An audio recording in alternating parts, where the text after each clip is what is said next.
Hi guys, I'm here with Claude, Aftv, and he's the most popular Aftv person.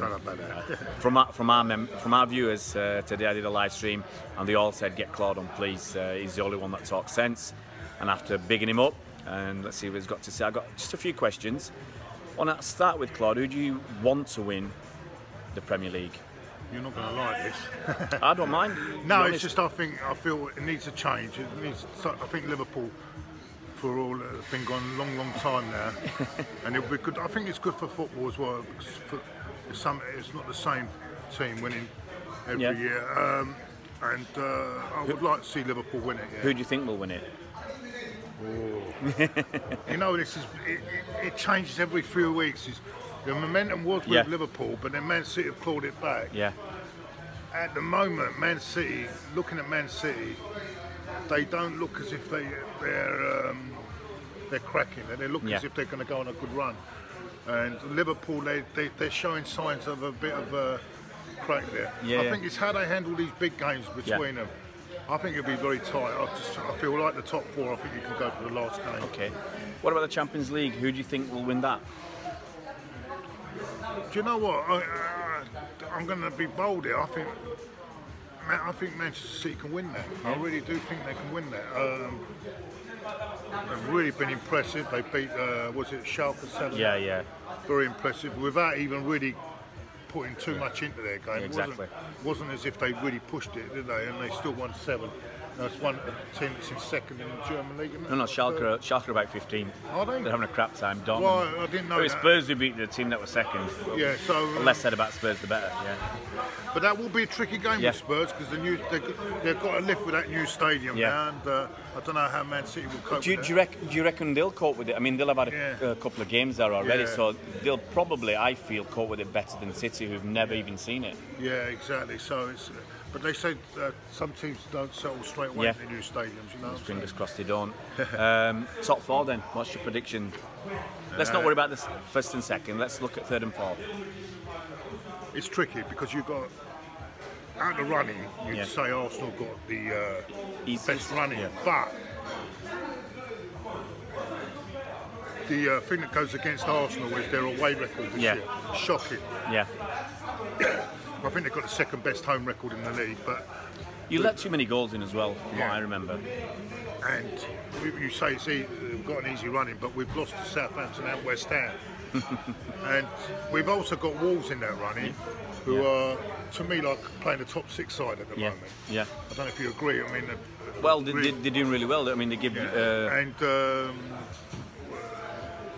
Everton can beat any team on the day, as Chelsea found out. And Watford has always been a tricky game because Watford can play well again one week and be shocking the next. So there are tricky games in that last stage. So that balances out.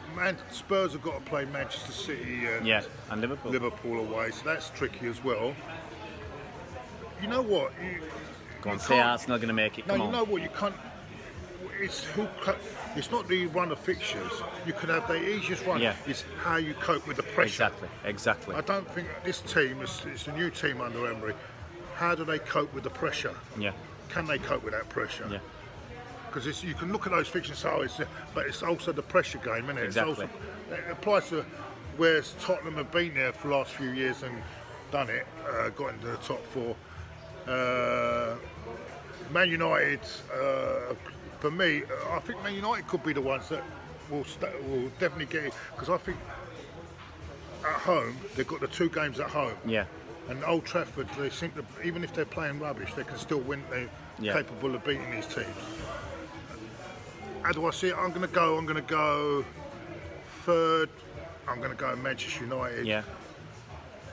And I'm Go on. I think we can do it. I want you to do it. I think it'll be on goal difference with Spurs.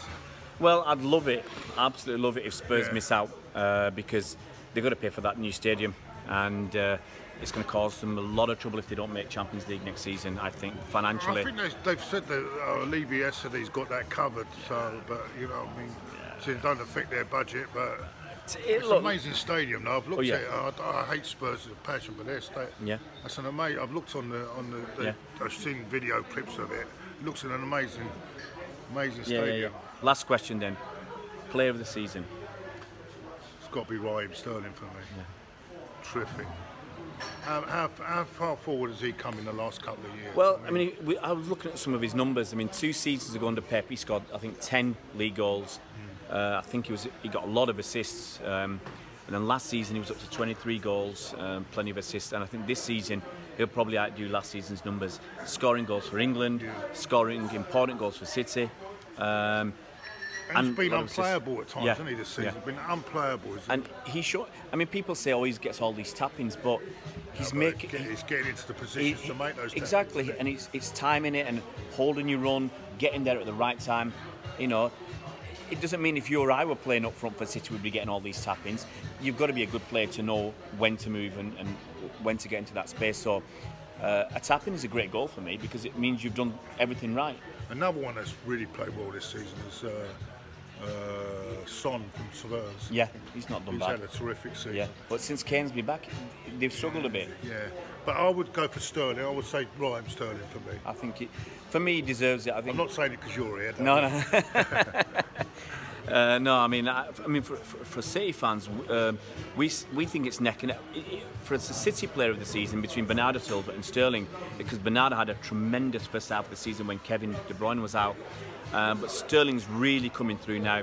And you know, there's arguments whether it's going to be Sterling as an attacker or Van Dijk as a defender, because yes, Van Dijk's been a massive difference to Liverpool. But for me, as I said to Claude earlier, it should be done later in the season, towards the end, because so much can happen. Yeah. Oh yeah. I think that's where they've got to do it to get it. Yeah.